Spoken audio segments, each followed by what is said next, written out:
Welcome back to another episode of Bully Ball. Today, we got a special one. We're talking about this NFC Championship game against the Philadelphia Eagles.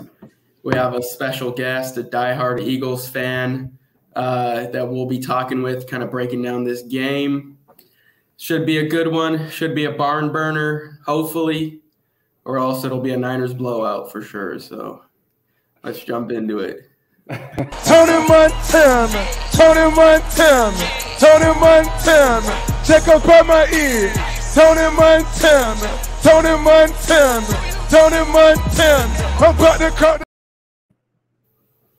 All right. As usual, got me, Alex, co-host Joseph. How you doing, Joe? Doing good. It's a good week. The Cowboys are out of the playoffs. Everybody around the country's happy. Served up by your 49ers on a platter. Yes, sir. Yes, sir. Sir, why don't you go ahead and give us a little introduction to yourself? Talk about, how long you've been an Eagles fan for. Make sure it's not a bandwagon type deal. And just talk about your sure I'm validated. Perfect. Hey, so my name is Jaime Ramirez, diehard Eagles fan, baby. I've been here since the jump from day one.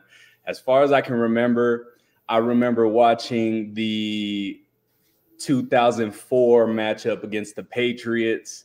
And, man, that's when I fell in love with the atmosphere. I fell in love with the Eagles, the intensity.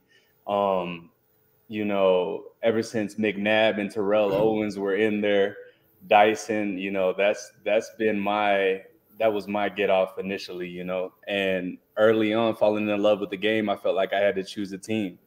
Especially with my young teammates in Yaffle. I saw them picking teams. I was like, hey, I'm going to need a team for myself. And it so happened to be, that 04 season against the Patriots. So we were up. And it's been over since then, man. Been in since then. Yeah. And me and Jaime, we played youth football together. Did you rock the Mike Vicks when we were playing in Yaffle? Man, I rocked the Mike Vicks. I had to rock the Mike Vicks. And you couldn't strap them up. You had to leave the top ones loose, just like Mike. So there you go. True fan. You wore the Mike Vicks, true fan. True fan. Yeah. So as we all know, 49ers beat the Dallas Cowboys 19-12 in the divisional round. Eagles obviously beat the New York Giants. I believe it was 38-7. Why don't you, for any of the Niner fans that didn't really watch the game, myself included, why don't you kind of run us through that game? What happened in that game for you guys? Man, we were really clicking on all cylinders at the end of the day.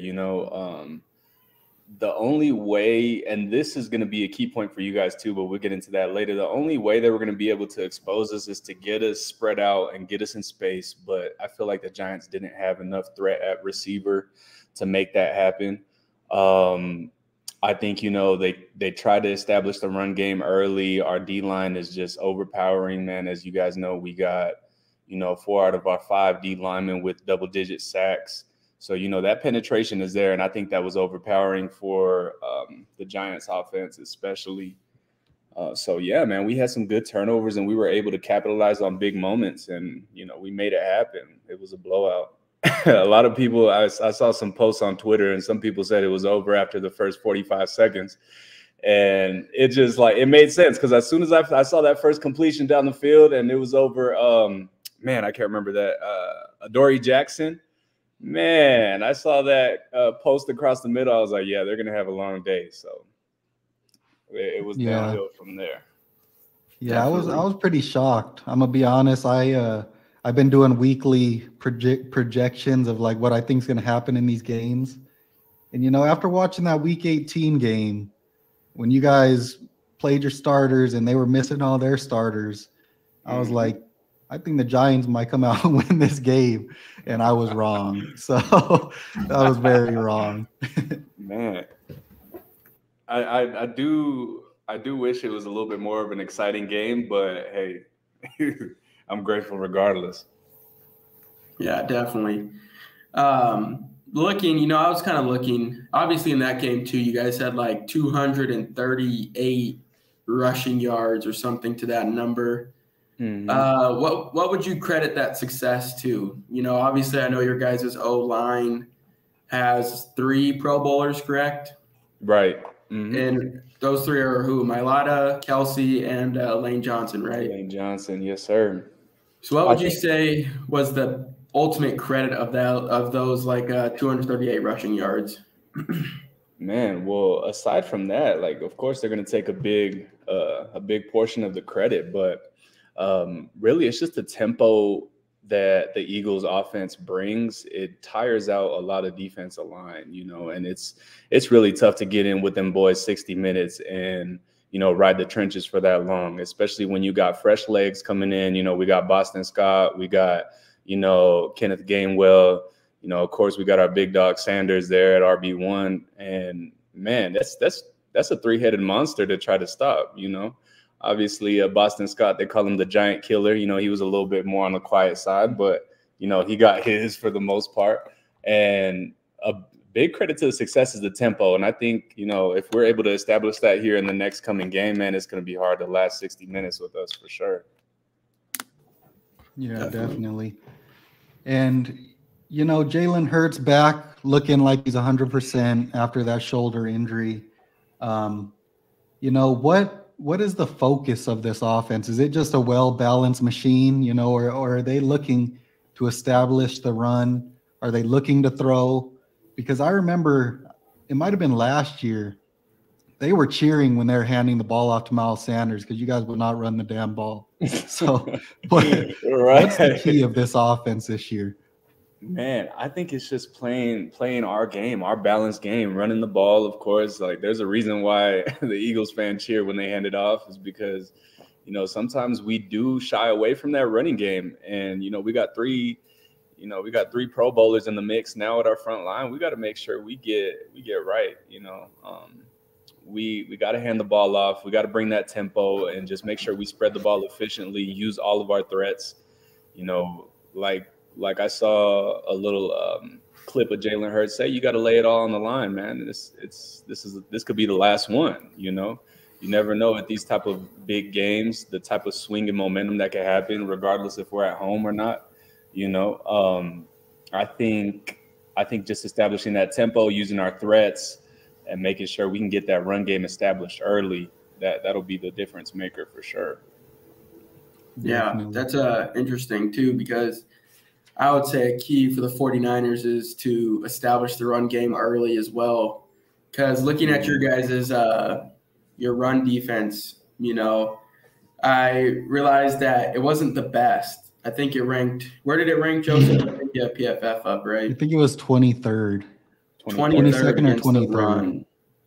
So obviously that's going to be key for the Niners, given, like you said, you know, you have 4 defensive linemen, double-digit sacks. So the key is definitely going to be establishing the run. How would you say the 49ers do that? Because obviously if you get into passing downs, you guys are going to feast, you know, with the Sweat. Hassan Riddick, I think, is tied for second in sacks in the NFL. So what do you think the key for the Niners to establish that run game is? What would you say? What would you say that weakness is on your guys' defense? Is it a D lineman thing, linebackers? So, like I was saying before, just getting us in space. I saw your guys' game, you know, against the Cowboys, and I saw a lot of close formations. You know, you guys didn't really spread out much. You guys were, you know, kind of almost playing conservative in a sense, but not really. And I think with as many threats as you guys have, if you're able to spread us out, you're going to be able to get a lot more open field matchups that you can possibly win. You know, with Debo, if you put him in the backfield, you know, you guys can establish that versatility early. Yeah, just getting us in space, because if you look at some of the games in the past, one of our main struggles is tackling, and it's crazy because it's killed us a lot. You know what I'm saying? So, yeah, I think getting us open, running a lot more spread action, and, you know, utilizing your threats, that's what's going to expose us if you guys have the chance. Definitely. So you guys brought in those big D tackles, you know, towards the end of the season. Linval Joseph, Ndamukong Suh. What happened to the rookie. I forget his name. Jordan Davis. Is he out for the season? Jordan Davis, I think he's out for the season. I haven't done any research on him lately, but I think he may be done for.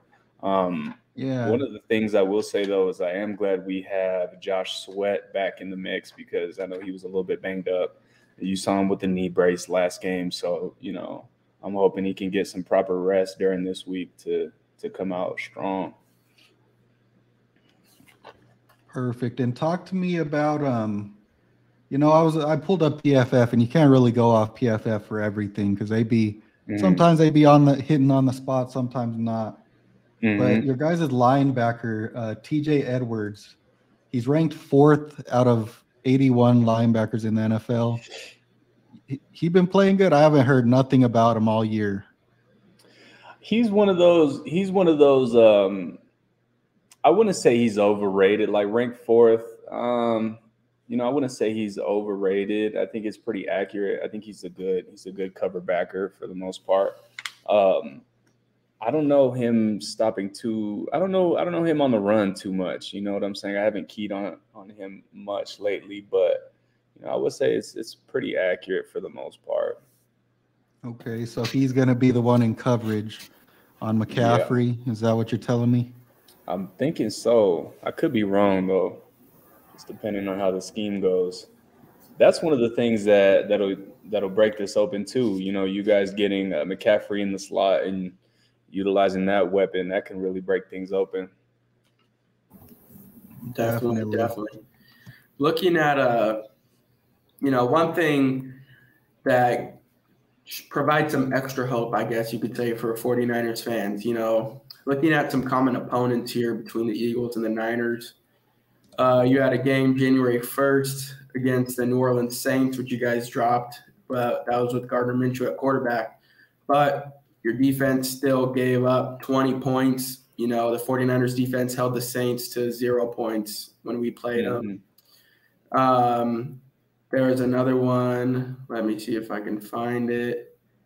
That was a big one. You guys, that was a big one. Pretty much held out on the Commanders for the most part, except for the November 15th game. You gave up 32 points to the Commanders. We held them to, pretty low score. I would say somewhere in the teens. And let's see, the Cowboys, on December 24th, obviously with Minshew at quarterback again. But your defense gave up 40 points to the Dallas Cowboys, and we obviously just held them to 12. What is what would you say your counter to those games are? Being that the Niners were able to hold them to low score totals, and you guys are giving up over 20-plus points on each of those common opponents. Right, yeah. So I'm going to start off with that New Orleans game first off, because I was at that New Orleans game, and it was actually, man, I couldn't tell you. It was my first NFL game ever, bro. And I always wanted to take myself to a Philly game at home, against a decent opponent, whatever. I will say I can't remember if it was the first or second quarter, we lost Josh Sweat off the bat. And I think that kind of killed a lot of our momentum. I think we gave up some dumb plays, and I knew Gardner Minshew couldn't gain a rhythm to save his life. And it was crazy that game really kind of made me question a little bit of the season. I was like, hey, are we going to be able to bounce back from this? What's going on? But as far as the Cowboy game goes, man, I just think every time we get a matchup like that, it can go either way. I think, the Cowboy-Eagle matchup, some things that never happen. The unthinkable always happens whenever these two teams meet up. So, I mean, I really have no counter. I'm going to just have to eat that one. I'm going to just have to eat that Dallas game, knowing we give up 40 points. I can agree with you, though. When you're playing divisional opponents, it don't fucking matter if they suck or not. It's still going to be a battle no matter what. Yeah, exactly. So what do you guys – so you guys are averaging is it 5 yards per play, right? Is that ranked number 4 here in the league? Is that right for the 49ers? That's very possible. I don't know off the top of my head, but it is very possible. You know, I could definitely see that with since Brock Purdy's taken over, because once Brock Purdy took over for the Niners, this offense kind of has exploded. You know, it's had its ups and downs every now and again. You know, the Seahawks game started off kind of slow. Then obviously the last game was pretty slow throughout the whole game for the most part. But since he's taken over, you know, the last 7-8 weeks, the offense has been putting up 30-plus points, you know, moving the ball at will for the most part. So it definitely wouldn't surprise me if they're putting up, you know, 5 yards of play. Yeah. This is going to be the youngest NFC matchup between quarterbacks that we've seen, right? And I think the last matchup that we saw with Purdy and Hurts was in 2019, correct? Yep. Man, the stats on that game are crazy too. I mean, Purdy was 19 for 30 with 282 yards, 6 total touchdowns, 55 rushing yards. You know, Jalen Hurts was 18 for 26, 273, 5 touchdowns to 1 interception ratio, 68 rushing yards. That game was pretty crazy. Maybe we get a good one this week. I hope so. I think this game, you know, it's gonna go one of these two ways, but I think you're either gonna have another game like that Dallas game that we just played, where it's gritty. You know, both defenses are grinding out the offenses, holding them to low scores, and the turnovers are gonna be the difference. Or it's going to be electric, and it's going to be that, hey, we got to score because they're scoring, and it's just going to go into a shootout, throw the defenses out the window, everybody going to be tired, score as many points as possible. So there's a stat that I read, and it says the 49ers average 20.7 points per game with 1 or fewer turnovers by the defense. And San Francisco also averages 30.4 points per game with 2 or more turnovers by the defense. So do you feel like your guys' momentum, even though we're at home, you know, on the defensive side, will kind of set the tone for the swing of things? Yeah, definitely. If you can establish some turnovers. We know turnovers win games. You know, that's a no-brainer. It also says the Eagles average 28.2 points per game with 1 or fewer turnovers by the defense. And then Philly also averages 29.1 points per game with 2 or more turnovers by the defense. So that's a little interesting fact right there. Yeah, I really think turnovers could be the difference in this game. You know, the 49ers, they've really struggled to score off of turnovers. But I really think this game, the difference is going to be just you got to keep the Eagles offense at bay, because, you know, the 49ers have been known this season to give up big chunk plays to great wide receivers. DK Metcalf burned them. Who was it this past week? CeeDee Lamb had a great CeeDee Lamb. CeeDee Lamb, yep. So, you know, going against A.J. Brown, we know they're going to target our second corner, Diamador Lenore. He's been playing okay now, but we know they're going to give up big plays. They just need to turn around and get a turnover on top of that, because they've done that the past couple weeks. And that's changed the game, but you know, it's gonna be tough. I think the Niners have been 0-4 this year when they lose the turnover battle, as opposed to the Eagles 3-2. So that's gonna be a big one for sure. Definitely. Yeah, and I think the big thing is the 49ers have to keep Brock Purdy clean this week, because like you said, you have 4 pass rushers over double-digit sacks, or was it 5? 4, yeah. 4, yeah. And so we got, those are going to be big matchups. Yeah, and we saw this past week against the Cowboys, you know, they have a good pass rushing unit, but it isn't as good as the Eagles, and they were just toying with our O-line. So, you know, you get some pressure under Brock Purdy. He looked a little shaky in the first half of that Seattle game and the Dallas game. So I think that's going to be the biggest key to this game. Good thing for the 49ers is like how we talked about earlier. You know, Philadelphia's defense struggles a little bit against the run. And obviously, if you can usually lately, the 49ers have been passing to establish the run, but it seems like in this one, we're definitely going to have to run to establish the pass, which seems like it's feasible. You know, I don't know. I haven't watched too much Philly this year, to be honest. You know, how has your guys' run defense looked in these past couple games?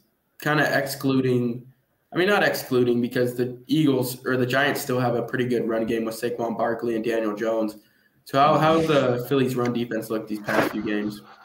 Man, you know what? We've been looking pretty stout overall. One thing I will say, I think we get on the back end, we get Avonte Maddox back, so that kind of gives us a little bit more depth there at the DB position. Not saying he's a huge run difference maker, but just overall stacking our chips with our defense, we're going to have a lot of healthy guys, and these past games have looked pretty solid with our run stop percentages. So, you know, I think it's looking pretty bright, man, for sure. I know you guys got Mitchell back just recently, so that should be a good asset for you guys. Yeah, I like I said, that yards per play is huge. You know, you get 5 yards a pop, hey, that's going to win a lot of ball games. You know, it ranks number 4 in the league right now for that. That's huge. You know, one thing I will say is so this is kind of changing the subject a little bit, but up front we got Nick Bosa coming on the right side, right? Am I correct? Or is he on the left side? He switches. He plays both sides. Switches? Yeah. Okay. He switches. Okay. So that's going to be that's just kind of taking it back to that front we were talking about earlier. He's got 18.5 sacks. That's big. But I think overall our run defense is going to be good against you guys. I think we should be solid. Yeah. Definitely. And, you know, you're speaking on the 49ers D-line. That's been kind of an issue for us the past couple weeks. We've been saying it on here for weeks. If Nick Bosa isn't getting pressure, the 49ers aren't getting pressure. Right. You know, Eric Armstead from the interior, he gets a little bit of pressure once in a while, but the 49ers' second best pass rusher was arrested yesterday. So, oh man, that is it's going to be a huge change. And if you Samson? No, Charles O'Menahue. He's been the 49ers' second best pass rusher. And if you guys are watching this now, he was arrested last night for misdemeanor domestic violence. No, he's not going to be playing this week, I don't think. So he posted bail, but I highly doubt he plays. Yeah, I don't think they'll Yeah, definitely. So, yeah, Drake Jackson is going to have to step up then also. And Samsung, what is his last name? That's Ebukam. Yeah. Ebukam. Yeah, definitely. What would you say is going to be the key to slowing down this Philadelphia offense? You know, the 49ers are extremely stout against the run. You know, I think they've only had 2 or 3 rushers go over 60 yards on them on the year. So they're extremely stout against the run. Philly, obviously, you have Miles Sanders, who's over 1,000-yard rusher. You have over 2 receivers that went over 1,000 yards receiving in A.J. Brown and Devontae Smith. You know, Dallas Goedert's looking like one of the top tight ends in the playoffs, even at the end of the year, too. So what would you say is going to be key for this 49ers defense to stop y'all's offense? Man, first of all, contain one. You got to contain Jalen Hurts all night, you know, and I know how tough it is to be able to contain a mobile quarterback, you know, with so many threats on the offense. So that is the main key, is to try to contain Jalen Hurts all night, apply that pressure. Like you said, the D linemen are going to have to step up. You know, Drake Jackson only got 3 sacks under his belt on the 49ers D-line side. I don't know if he's starting this week. You know, Charles, we just mentioned what happened to him, but that's going to be a huge one, is to be able to apply that pressure to Jalen Hurts, make him get the ball out quickly, even though his timing has been pretty spot on these past couple games. So it's going to be hard to try to mess up his timing. I think he's got a great rhythm so far. I don't think that shoulder is affecting him any type of way, to be honest. I think it was kind of a small reason to just sit him out a couple weeks and let him rest. But yeah, that's the main one, is containing him.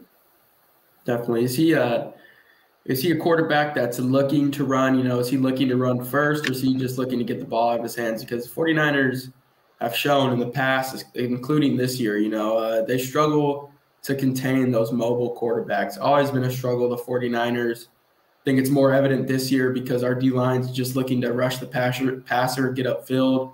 So if you can contain on this 49ers defense as a quarterback, it's going to be a long day. So is he looking to run, or is he kind of, like just a last-ditch effort from him?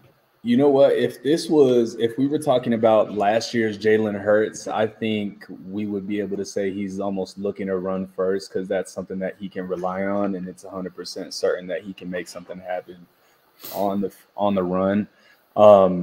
But this year he's just done a lot of maturing. You could tell he spent a lot of time with his guys, a lot of time in the film room, progressing his progressions.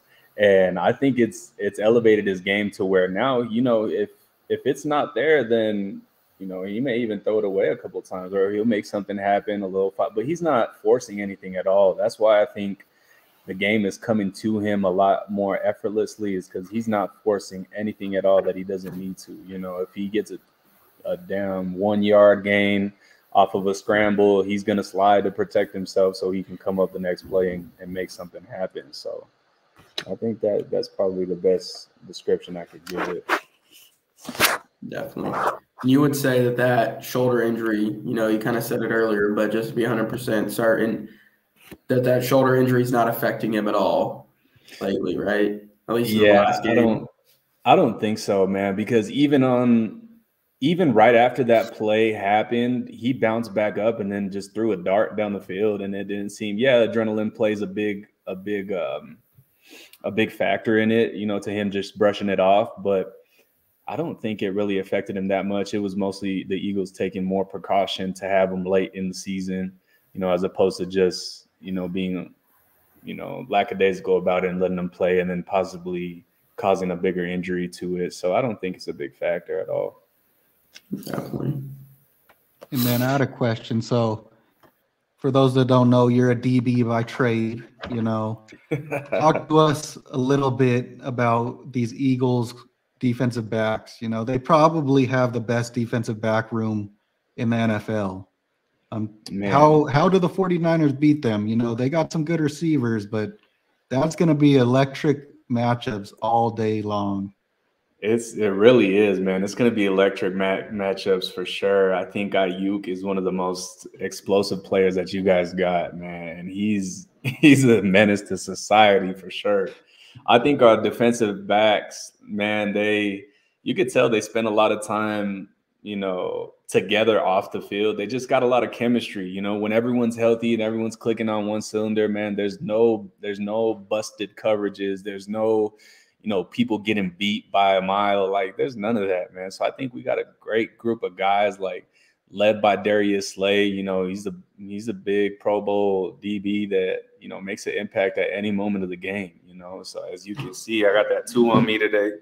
As you guys can see, that's our leader right now. So, let's see how Avonte Maddox comes in the mix, and hopefully he can carry a little bit of weight. But I mean, I think it's kind of too late in the season for him to come back and make a massive impact, but we never know with his skill level. I think Bradbury is a top defender in the league, of course. Gardner Johnson is just a straight up dog. He's going to be up in your face. He's grimy. He's gritty. He's going to make plays, and he's going to help on the run, lay some hits, let you know he's there. So, I mean, I think our guys are going to bring it this weekend, so what do you guys think? How do you guys feel about those matchups? Brandon Ayuk, you got Debo, you got, who else you got on the outside? We got Juwan Jennings, yeah, and then Kittle, and then you got Christian McCaffrey, wide receiver. But for real, that's a big one, man. That's a big one. Is Christian McCaffrey for sure. It's interesting. I think Brandon Ayuk's probably one of the most slept on receivers in the league, just from a pure route running ability. Because Brandon Ayuk will route you up, no matter who you are. He will route you up, and he'll get open. So that matchup, whoever's covering him, that's going to be a great matchup. Debo, the 49ers are going to find ways to get Debo the ball in his hands in space. You know, whether it's on slants, screens, end arounds, him coming out of the backfield, and he's not going to go down on first contact. You know, 95% of the time he's not going down on first contact. So that could be huge for the Niners because the Niners are known for yak, you know, at all positions. And that you said the Eagles, you know, at times struggle to tackle. You have obviously George Kittle, who's a great yak tight end. Christian McCaffrey, Debo's probably the yak king. You know what I mean? So that's going to be big for the 49ers offense. Juwan Jennings, pretty slept on as well. We call him third and Juwan over here because on third downs he will get open. I don't know how.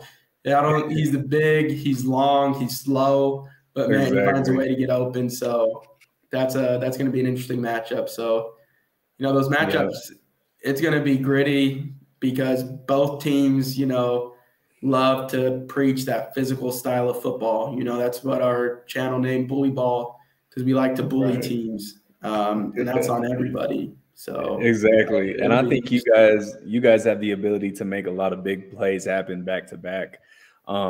As far as your red zone scoring percentage goes, being ranked number 20, how do you guys feel that the big plays are going to be, you know, more than ever important for you guys to capitalize on now, you know, especially getting into the red zone and facing, you know, a good coverage D and, you know, a heavy D line? How do you guys feel? Yeah, the 49ers this year have struggled to score touchdowns in the red zone. And it picked up a little bit when Brock Purdy took over. I would say it was worse earlier in the year, and it has been better. So that might be a little skewed. They're probably, you know, 10 to 15 range now, if I had to say so. But still, you know, the Cowboys turned it over on the 20-yard line. 49ers ended up kicking a field goal. It's just, it's ridiculous. But, you know, I really think since Brock Purdy's taken over, the 49ers have become a pass-first team, which is very surprising. But I think the 49ers got to establish the run in this game because, you know, like you said, those DBs are gritty. They're going to lock these dudes down, you know. And the real thing is they're going to pressure the quarterback. So you got to combat that by gaining 6 yards a carry or 4 yards a carry and make them respect the run so you can open up those passing lanes. And you know, Kyle Shanahan's going to try to go into his bag and open up the middle of the field. So he really, really likes to test your linebackers and your safeties. And if they're not disciplined, he's going to crank open that middle of the field, and you're going to see Brandon Ayuk or Deebo Samuel streaking across the field for a touchdown. So I think, like you said, the big plays, the 49ers really got to hit those in this game if they want to compete. Yep. That's huge. Yeah, and that's something that every week, it seems like for these past few weeks, it's been something that Kyle Shanahan has mentioned after the game, you know, we have to score touchdowns, not field goals. And I think that is imperative in this game, 100%, because Philly's offense, you know, is more likely going to score points. This is obviously the best defense they've played because the 49ers have number one defense NFL overall, at least. But, yeah, we have to score touchdowns. And I think a key for the Eagles in the red zone to keep us from scoring touchdowns is going to be containing Brock Purdy, because Brock Purdy is able to make plays when he's able to get out of the pocket, you know, scramble a little bit. So usually to his blind side, so he's scrambling out to the left, kind of making his money that way. And the Dallas Cowboys did a great job of containing him with that. You know, their speed. DeMarcus Lawrence got to him a couple times. Micah Parsons was chasing him down. So I think the Cowboys kind of laid out a little bit of a blueprint of how to stop that, and I think that's going to be key for the Eagles. to stopping us from scoring those touchdowns in the red zone. Yeah, that's huge. I like that for sure. Now, on the defensive side of the ball, for you guys, how do you feel, your defensive backs will match up with some of our offensive threats here going into this weekend? Yeah, it's going to be tough. AJ Brown's going to get his. Every wide receiver one this year has put up wide receiver one stats on the 49ers pretty much. So he's going to get his. And then you got Devonta Smith, who probably is one of the most underrated wide receiver twos in the league, over 1,000 yards this year. And Diamador Lenore, he's played a lot better in the playoffs. These past 2 weeks, he's been awesome. But teams were targeting his ass in the back end of the schedule, and they were taking him to the woodshed. So it's going to be a really tough matchup. Tashawn Gibson at safety, he's an old vet. He's been playing awesome. I think he has 3 interceptions in the past 6 games. He's been playing great. But Talanoa Hufanga, he's an all-pro this year. But coverage is his weakness. He takes the cheese every time, Right. This dude bites hard on everything. And that's, his gift and his curse. He'll come fly up and hit you for a tackle for a loss, but you play action his ass and you'll beat his ass deep pretty much every time. So I will say he can bring a hit stick for sure. That dude is talented for sure. He can feel the run game. That's something that's a strong point. Yeah. I think it's gonna be a tough test for the 49ers, The one thing that they have is Fred Warner is in his bag these past couple weeks. He's playing like an all-pro. He was covering CeeDee Lamb down the seam yesterday by himself. So, that man's the saving grace to me, at least right now. He's gonna be the one that we need to make some plays in that backfield. Yeah, I think it's going to be interesting. We have a new cornerback, Mooney Ward, came from the Kansas City Chiefs. He's been playing pretty well. He had a tough game somewhat against DK Metcalf, who I think is pretty similar to A.J. Brown. I think A.J. Brown might be a little bit more explosive, but I would probably expect to see Mooney Ward shadowing A.J. Brown for the most part. And I think that's a pretty good matchup. It's going to be an exciting one because Mooney Ward, he likes to play man coverage and he's pressing most of the time. But that's when you can get this Niners defense, is because when we're in our zone coverage, we're giving a pretty big cushion. So a lot of teams are able to get, the little dink and dunk passes down the field. But I think that matchup's going to be interesting. And then Demo Lenore on Devontae Smith. Demo Lenore got beat for a 96-yard pass last year when we played you guys by Quez Watkins. So that's going to be an interesting matchup because speed down the field is definitely our weak point, I would say, of our DBs. So that's going to be an issue. It's going to be an interesting matchup for sure. Jimmy Ward has been locking down the slot, so I don't know who you guys really have playing in the slot, but Jimmy Ward's been locking that up pretty well, so that's a plus for the Niners. I think Mooney Ward is going to play A.J. Brown better. Joseph kind of sold Mooney Ward kind of short, seems like, saying that all these receivers have been toasting him. I think he's been playing a little bit better. I didn't say they've been toasting him. I said they've been putting up wide receiver one stats. And I said DK Metcalf because before that Seahawks game, I had mentioned the Seahawks are going to do whatever they can to get DK Metcalf off Charvarius Ward. So they were motioning him across the field, doing whatever they could to get the matchup with Diamo Lenore. So I expect to see that from the Eagles too, moving them around a little bit. So if you're the 49ers defensive coordinator right now, what side are you putting Nick Bosa on? Do you like him better up against Lane Johnson, or you got him on the other side against Jordan Mailata? I like Nick Bosa on either side. Nick Bosa is going to get his. He's Defensive Player of the Year. He's been kind of quiet these last 2 games, but Nick Bosa is going to get his. He's going to get his pressures. I think he's going to come around with a couple sacks this week. We like to use him on stunts a lot too on third downs. We'll throw him inside, have him do some loops with our D tackles and stuff. So I like Nick Bosa on either side. I saw a stat on Jordan Mailata. I don't know if it's true because Joseph pulled up a different ranking on PFF, but one of the Niners beat writers said, Philly's O-line is number 2 overall in pass blocking efficiency, but there's an outlier in individual ranks. Jordan Mailata is number 41 out of 56 in pass blocking efficiency. So if the Niners can scheme Bosa over Mailata, it's going to be huge for our defensive line. But either way, I like Bosa on either side, to be honest with you. Yeah, I think like you said, he's gonna get his for sure. I think against Mailata, he'll be able to expose a lot more of that weakness for sure. I think he'll be able to expose him here a couple times. So a lot of teams have figured out, they leave the tight end in to chip them and then go out on their route.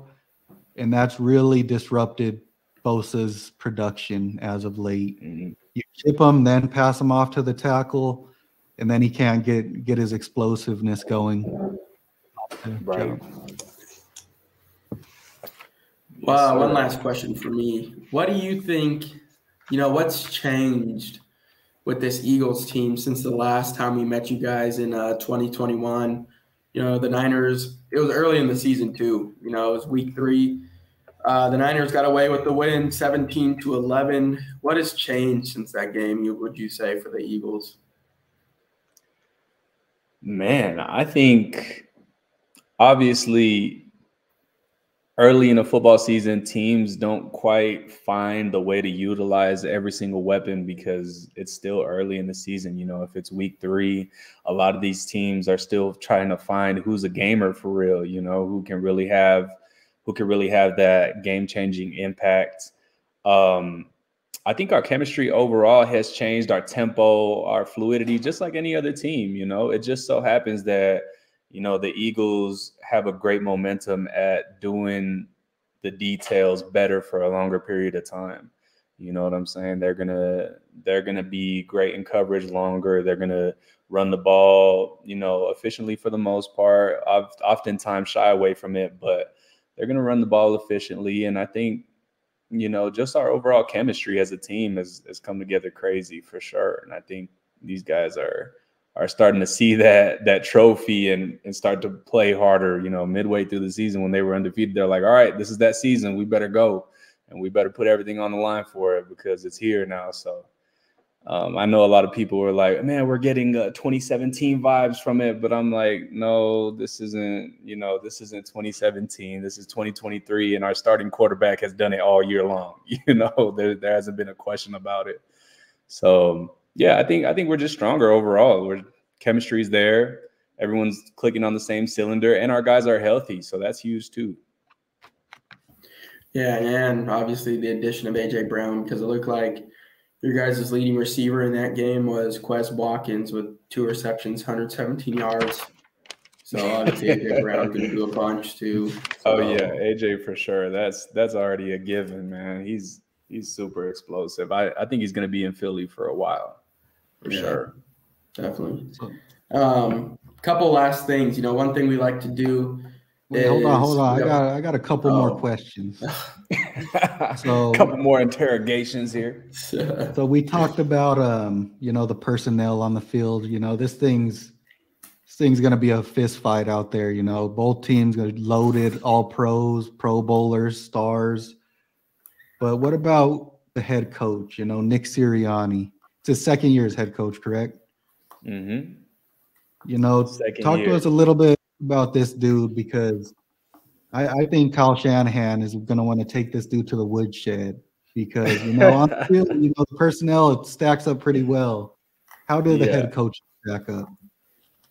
Oh, man, I think I think they stack up well. You know, I mean, hey, your guys' coach is a dog. He's a vet. You know, he's been in it for a while now. You know, and we got a young guy coming in and changing the dynamic of the team. And you know, I feel like it's going to be a great coaching battle. Although there may be some points where, you know, Shanahan exposes him in certain ways and out coaches him for sure. But I think he's used his personnel out of this world, man. I don't think we could have had a better season than this year for sure. He's definitely been coaching outer body.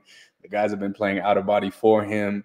You know, he's young, he's enthusiastic, and he's with that. As you can see, I want to post a picture of him with that chain on that he had last week, because that one is different. Uh-huh. We had that DDD chain, DDG chain, or whatever it is. Hey, Mike McCarthy did that last week too before they played the 49ers. I don't know. I'm just saying. I'm just saying. I ain't saying it, but I'm just saying. It's the curse of the chain. Uh-huh. Don't come around flexing. The Niners will take it. Hey, Kirk Thuggin started it, and then it's been a spiral now, the chain. Man, that shit's crazy. But so what do we feel? What are the projections this week? Score projections? What are we giving? Before we get to that, do you have any other questions, Joe? Yeah, I got one last thing. I just wanted to ask. So you went to your first game this year in Philly, right? You said. Mm-hmm. How is the home field advantage? You know, how is the atmosphere at the stadium? Because this is the 49ers' first road playoff game this year. So what are we looking at? Man, you guys, like Kittle was saying in that post-game interview, it's going to be fun. It's going to be violent. The atmosphere is crazy, man. Everyone is so tight-knit, like it's ridiculous. And I want to tap into a little quick story. So we're sitting in like the bottom section, you know, closer to the field, and it's about 60 degrees. So we thought it was going to be cold. You know, I take my jacket and stuff. I'm wearing this jersey jacket over. We get to our seats and it's like 60 degrees. So I'm like, all right, I take the jacket off. And then we see some guy walking down in a trench coat, and some just random dude is like, take that fucking trench coat off. It's 60 degrees out here. And so he's walking down the section, and then he takes it off, and it's a Cowboys jersey. Man, dude, they tore this dude up. They're like, this man still lives at his mom's house. They were ripping him up, dude. They were trashing him. And so, like, just seeing that, they were just talking mad mess. It's gonna be shit talking everywhere. The fans get super loud for no reason. Every third down, you know, everyone's getting up on their feet. They're making that thing shake. It's just a roar constantly during the game, man. And obviously that's the game we lost. So I can only imagine the NFC Championship, everything, season's on the line, you know, high intensity, high value players everywhere. The atmosphere is definitely going to be against the Niners this game. It's going to be a tough one for them to handle. Momentum shifts are going to happen in the slightest moment. So, man, it's going to be a great atmosphere for sure, man. That atmosphere is different in Philly for sure. Them boys are gritty. Love it. I love it. Yeah. So one thing we like to do, you know, we have a segment. It's called Bully of the Week. It's not necessarily the MVP of the game. You know, it can be if you want it to be, but it's usually a player that changes the game with his physicality. You know, it could be anything from offensive lineman, defensive lineman, linebacker, whoever. It could be whoever. So who do you think is going to be the bully of the week for the Eagles this week? Man, bully of the week. And this could be anyone, right? This can be. Yeah. Man, I think bully of the week is going to have to be on our defensive side. It's going to start up front. I think Hassan Reddick is going to come and bring that tempo like he has been all year. My dog's got 16 sacks under his belt. Like, it's going to be on him to really set that dog tone this week, and he's going to be a game changer for sure. Definitely. That's something who I've been worried about too, because our right tackle, Mike McGlinchey, I don't know if you've been seeing some posts around the social media world, and that fool getting hip tossed by Micah Parsons. So, he struggles against a power rush for sure. So I'm definitely worried about that. So. Bro, seeing Hassan Reddick in person, he's got a dumb motor, bro. He moves like a DB. His feet are super light. This man is crazy. So I think it's definitely him. He's a game changer. Definitely. Joe, who do you think your bully of the week is for the Niners? I had a tough time picking this one. I was thinking of going with an offensive player, but we've been saying it all throughout this pod. This is going to be a defensive fucking shootout battle, And I wanted to go with Fred Warner because that was an easy pick. The dude been playing out of the world the past couple weeks, but I'm going with Dre Greenlaw. He got injured a couple weeks ago. He's kind of been a little bit of a shadow of himself. I think he gets back to it this week. That dude flies sideline to sideline. He makes big plays. He's going to cause a turnover this week. Yeah, that's a good one. It's a great one. He's going to need to bring it too, against Philly's run, against Miles Sanders and Jalen Hurts. So he's definitely going to have to bring it this week. Yeah, this one's tough. I'm going to keep it kind of easy, simple. I'll throw an honorable mention to Nick Bosa because, he's been quiet these last 2 weeks, hasn't gotten a sack. I think he's going to really turn it up this week. But, I think this is my biggest key to victory as well. This guy kind of plays into that. Boy, definitely plays into it. Christian McCaffrey, he didn't have the biggest game last week. This was also my bully of the week, what I was saying was going to be it for last week too. But I'll double back on it. Didn't have the biggest week last week, had some huge third down receptions though. But the Niners are going to have to establish the run. I think they're going to try to do it early and often. And McCaffrey's going to be the guy to do it. Him and Eli Mitchell, I think they could both do it together. So yeah, I'm going to say Christian McCaffrey, bully of the week. I think he's going to get over. I'm not even going to say what his stats are because last time I tried to do that, he ended up getting fucking terrible. So I'm not going to say a stat projection. Nah. That's solid. I agree with that one for sure. Yeah. So, now down to the last part. What is your score prediction for this game? Man, score prediction for this game is – this one's going to be an accurate one, boys. So, you're just going to have to swallow it for whatever it is. And, we shake hands after the game. I think it's going to be 31-17 for sure. Eagles, Birds. 31-17 Birds. I think we can hold them to a minimum 2 scores, and throw them off their rhythm. And, shit goes downhill in Philly. 31-17, okay. Me, my turn? Yeah. I had a similar score to you. I said 30-20. 49ers winning the game. The 49ers defense was struggling a little bit towards the back end of the season. These past 2 weeks, they've been lights out. Jalen Hurts ain't seen a defense like that this year. So he's got something coming for him this week. Okay. Before this podcast, I was thinking, oh, shit, I think the Niners road ends here. Talking about it's okay to think it still. Talking about it, I think Debo is going to put the team on his back. Kittle is going to be there. Like I said, McCaffrey. I'm going to say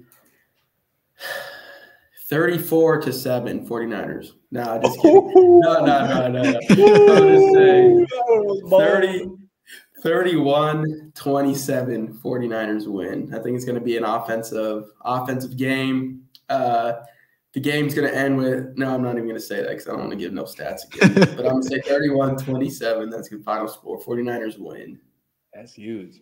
And here's the wager. If the Eagles win, you guys got to do the Eagles fight song on camera for your next video. Put it in the damn intro video. Yeah, definitely. Yeah. I'll be crying doing it, so – we'll definitely get a lot of views. That's for sure. Definitely get a lot of views. What do he got to do if we win, though? What do I got to do, boys? We'll figure something out. And the Niners don't have like a fight song or anything, so we have to figure something out. We'll get back to you though. We'll get back to you, for sure. I'm gonna have to get my windows tinted with the San Francisco sticker on there. Yeah, San Fran vinyl. Do you have any closing thoughts before we close this one out? Man, anything you want to say to the faithful? Anything you want to say to your people possibly tuning in? Yeah, man. First off, I want to show gratitude to you guys. I think this platform is great for you guys to, really bring on your knowledge for the game, really bring on your knowledge and love for the team that you guys support. This is huge. I think this is great, and it's only up from here, man. The potential that this chat has and this channel has, it's unlimited, man. So the sky isn't just a limit. We're going past it. So I believe in you guys 100%. I appreciate you having me on here. To all the Eagles fans out there, go Birds, baby. We up. Definitely. And go ahead and tell the people a little bit about what you do, because we know you're around the football world still, training athletes and stuff. Just tell them a little bit about yourself. Yeah, for sure. So I do sports performance training. I've known this game long enough to pretty much know what it takes to be elite at every position, man. And I got some really great mentors training at some of the highest levels. I train sports performance. We go speed, strength, agility, position specifics, all that stuff incorporated into their training. I'm the owner of New Heights Elite Human Performance. So that's my company. That's what I'm riding behind, and that's what I've been building up for these past couple of years. And it's allowed me to, live the life I want to live. I'm loving the game more and more each year. I get to spread knowledge about it. I'm coaching DBs down at Rio Rancho High School now, and it's just a great lane to be in, and I think it's going to bring a lot more opportunities coming soon. One of my cousins right now, he just graduated from Utah a couple years back, and he's coaching a lot of D linemen right now that are in the NFL. Kyle Van Noy, Super Bowl champ. He's got a couple guys under him it's monumental, man. So he's mentoring me right now. He's giving me the keys on what it takes to be elite, and we're making it happen. We're setting it up, bro. So that's what I'm on right now, man. And I'm looking to keep that momentum and hopefully spread that knowledge into Arizona, California, all through the West Coast. So yes, sir. Awesome. Definitely. Do you have social media for your company? Or anything? Yeah. So my personal social media is at J96XL. That's where I post a lot of my training videos. And then I also have the business Instagram. It's at New Heights LLC. And also going to be posting a website here soon on that. So you guys could be able to access, any type of training videos from there. So yeah. Yeah, definitely. We'll drop those in the description. So, if you guys are still in the game or even just want to check out what Jaime has to offer, click those links. Go check him out. Yeah, thanks for coming on. It's always fun talking with some other people's fans, people that are knowledgeable of the game. It's hard to come by now, so it's fun talking with them. Thanks for coming on. Good luck in the game. I think you're going to be sad coming out of it, but it is what it is. You should be the one to do it. Hey, appreciate y'all, boys. Much love to you. I hope Sunday you come out Sad Boys Club and we can have a meeting about it with my fight song on it. So. Yeah, man. All right, boys. All right. Thanks, man. All right. Appreciate you.